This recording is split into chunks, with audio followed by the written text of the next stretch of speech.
PT Mifa Bersaudara. Di sini akan dipaparkan oleh Pak Adi Rispandi. Pak Adi. Baik, terima kasih Pak Ade Kuriman. Assalamualaikum warahmatullahi wabarakatuh. Salam sejahtera buat kita semua. Peserta webinar 3 ya. Salam hormat kami untuk Dewan Board dari APKPI, praktisi, para KTT, dan semoga kita diberi kesehatan ya, dan suatu saat bisa bertemu kembali setelah pandemi ini berakhir. Jadi izinkan saya perkenalkan, nama saya Adi Rispandi, KTT PT Mifa Bersaudara. Kemudian lokasi tambang kami ada di Aceh ya. Jadi seperti tadi dijelaskan Pak Ade. Jadi untuk kali ini saya membawakan topik tentang peran keselamatan pertambangan dalam meningkatkan produktivitas izin usaha pertambangan di masa adaptasi kebiasaan baru ya. Jadi di sini penekanannya bagaimana kita KP hubungannya dengan produktivitas di masa COVID ini. Saya lanjut untuk saya pikir CV sudah dibacakan tadi. Saya dulu pernah di Sangatta, kemudian sekarang ada di Melabuh, Aceh Barat.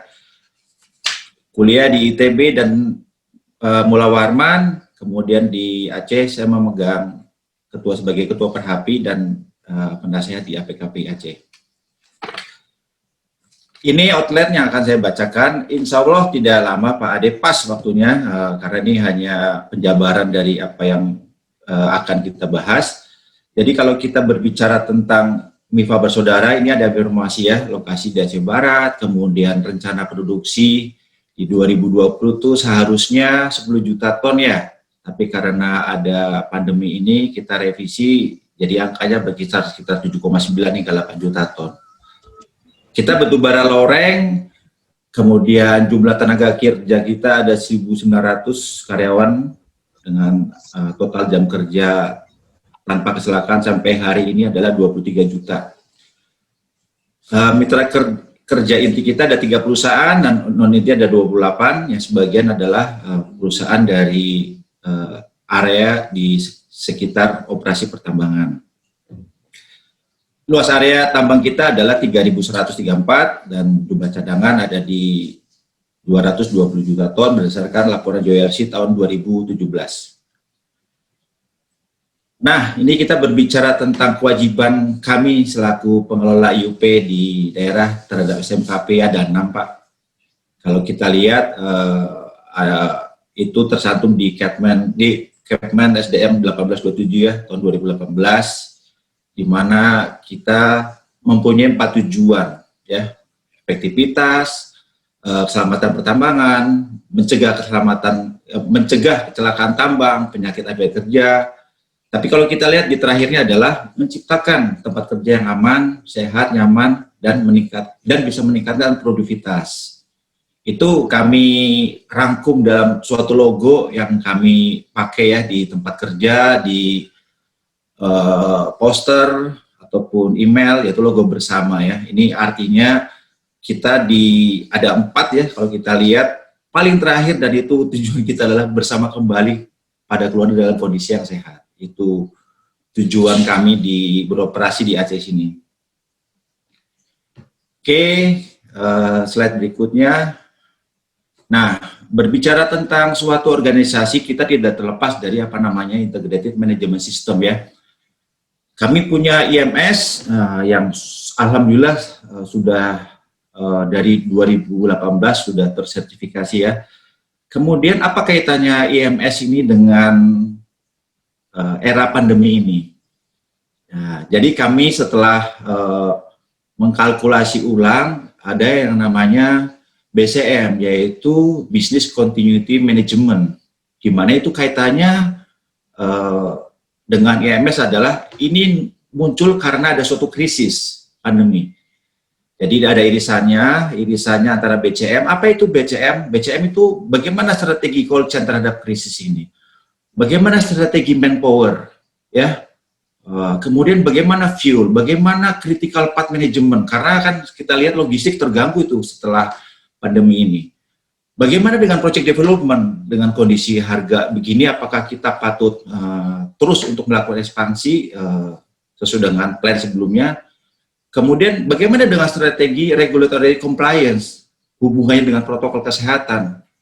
Kan kita harus ada Pak, protokol kesehatan kan muncul tidak harus dengan apa yang kita inginkan kan, tapi kita terus harus ada acuannya. Ketika ada orang bertatap muka 15 menit 1,5 meter itu sudah kategori tracing. Jadi di sini manajemen kami berdasarkan HIRA-DC, berdasarkan kontraktor vendor manajemen itu berkaitan dengan apa yang namanya BCM, Business Continuity Management, ya, di mana ini beririsan dengan hampir seluruh aspek organisasi di PT MIFA Bersaudara. Nah, kemudian kita melihat tentang manajemen risiko. Apa itu manajemen risiko? Perusahaan yang bertahan itu ada perusahaan yang bisa mengelola risikonya. Dan baru tahun ini kita melakukan kajian dan menempatkan pandemi COVID-19 itu berdampak pada operasional dan rencana penjualan batubara. Karena terbukti Pak, kita di 2020 RKB rencana 10 juta, tapi ketika di April dan Mei ya, ketika India, Cina, dan beberapa negara melakukan lockdown, kita nggak bisa jualan, nah itu berdampak, dan itu risiko yang tertinggi saat ini di kita. Kemudian aktivitas berbahayanya apa? Sekali lagi, baru tahun ini aktivitas berbahaya nomor 1 yang kita ranking adalah terpapar COVID-19 dalam pelaksanaan operasional pertambangan untuk karyawan, karena ya logo kita protect our people, ya karyawan aset. Kita harus memastikan semua yang bekerja di sini bebas dari paparan COVID-19. Dan kalau kita lihat industri di dunia ya, kalau kita lihat pertambangan adalah salah satu industri yang terpapar ya, baik penjualan batu bara, karyawan, delivery material, hingga sosial. Kita tekankan di sini adalah karyawan ya, jadi kesehatan karyawan menjadi prioritas dan ketersediaan. Ya, apa yang terjadi ketika suatu organisasi atau suatu perusahaan hampir semua karyawannya harus isolasi mandiri 14 hari, atau mungkin yang lebih fatalnya adalah mengalami kematian ketika terpapar ini, tentunya akan berakibat terhadap produktivitas suatu organisasi tersebut. Jadi kita menempatkan pandemi COVID dengan terpapar COVID ini sebagai risiko tertinggi sama aktivitas berbahaya nomor 1 di PT MIFA Bersaudara. Nah, kita ada tim gugus COVID ya Pak Kepala. Jadi 3 hari setelah kasus pertama COVID itu diumumkan oleh pemerintah tanggal 3 Maret ya, kita langsung membuat Pak, anggotanya ada on-screen commander, ada tim leader, ada medical leader, ada investigator dan evaluasi, ada implementasinya ya yang terkait dengan logistik, kemudian home visit education, hingga paramedik. Kemudian ada satgas disipliner Pak, jadi ada perwakilan dari masing-masing leader di setiap tempat, setiap shift yang bertugas melakukan pengawasan lebih ketat terhadap protokol kesehatan. Dan terakhir adalah strategic analisis dan compliance. Apa yang penting Pak? Nanti di slide berikutnya akan saya tunjukin bagaimana kita berupaya memastikan karyawan di sini bisa mendapatkan perlindungan yang paling maksimum. Nah, ada 3 Pak yang harus dilakukan dari sisi karyawan, dari sisi perusahaan, dan dari sisi di sini saya selaku Kepala Teknik Tambang. Dari sisi karyawan, ini wajib Pak, setiap karyawan dari PT MIFA atau setiap karyawan dari mitra kerja wajib setiap hari mengisi health assessment yang terinstall di Android. Wajib Pak sifatnya Pak, itu kita pasti akan melakukan sanksi tegas apabila ada karyawan kelewat. Untuk karyawan si pagi mengisi ketika sebelum tidur, ya kita melihat setelah kerja sampai sebelum istirahat itu apakah ada aktivitas lainnya. Kemudian karyawan shift malam akan dilakukan mengisi health assessment ini ketika akan masuk shift malam. Jadi antara shift pagi hingga antara istirahat pagi hingga bekerja apakah dia ada aktivitas. Nah, dari health assessment ini kita bisa melihat risiko masing-masing karyawan. Risiko masing-masing karyawan di masing-masing departemen, di masing-masing perusahaan mitra kerja, sehingga kita dengan mudah melakukan tracing ketika ada suatu informasi atau hasil tes yang tidak bagus di salah satu karyawan. Ini ada contohnya Pak, sampelnya aja. Nah, kemudian bagaimana, apa yang menjadi kewajiban perusahaan? Kami perusahaan Pak di sini mencarter flight khusus untuk karyawan kembali ke site ataupun kembali ke rumah, dan itu hanya ditumpangi oleh karyawan, di mana setiap karyawan yang akan naik pesawat ini sampai ke site itu wajib melakukan tes PCR di Jakarta. Ya, jadi kalau hasilnya negatif dia langsung naik dan langsung ke site dan langsung kerja. Dan satu hal lagi adalah kita menyatukan seluruh jadwal cuti Pak. Jadi jadwal cuti yang dulunya acak-acakan tergantung dengan roster, baik antara MIFA dengan mitra kerja, sekarang kita berusaha satukan sehingga sekali terbang kuota terpenuhi dan resiko-resiko kita terhadap paparan dan tracing yang tidak termanage itu bisa kita hindari. Jadi ini ada Pak, ada alurnya. Ini adalah perusahaan lakukan ya. Kita berusaha protect our people, kita menyediakan fasilitas yang sesuai, dan ini kita lakukan adalah karena kita aware bahwa apabila karyawan tidak mendapatkan hak roster atau ketemu keluarganya, itu juga berdampak yang tidak bagus untuk fatigue atau mungkin secara mental. Ini kita lakukan Pak. Ya, ini tadi sudah banyak disiapin teman-teman, virtual meeting, karena ini kan salah satu aspek di SMKP Pak, komunikasi, konsultasi, dan partisipasi. Dan dengan adanya pandemi ini justru sebenarnya yang dulunya kita meeting harus jauh, harus ke Jakarta, harus ke sini, sekarang kita bisa lakukan dengan media internet, menghemat waktu, menghemat biaya, dan itu saya pikir imbasnya nanti kepada produktivitas kerja. Dan apabila seperti meeting komite bulanan Pak ya, mau tidak mau kita harus mempunyai keterkaitan atau keterikatan dengan para PJO, kita lakukan misalkan berkumpul, ya tetap kita lakukan dengan protokol kesehatan yang sudah kita buat. Nah, itu dari sisi karyawan. Bagaimana dengan sisi operation kami dengan masa pandemi ini? Jadi nanti ada 4 Pak saya sampaikan. Yang pertama adalah operation kami harus termapping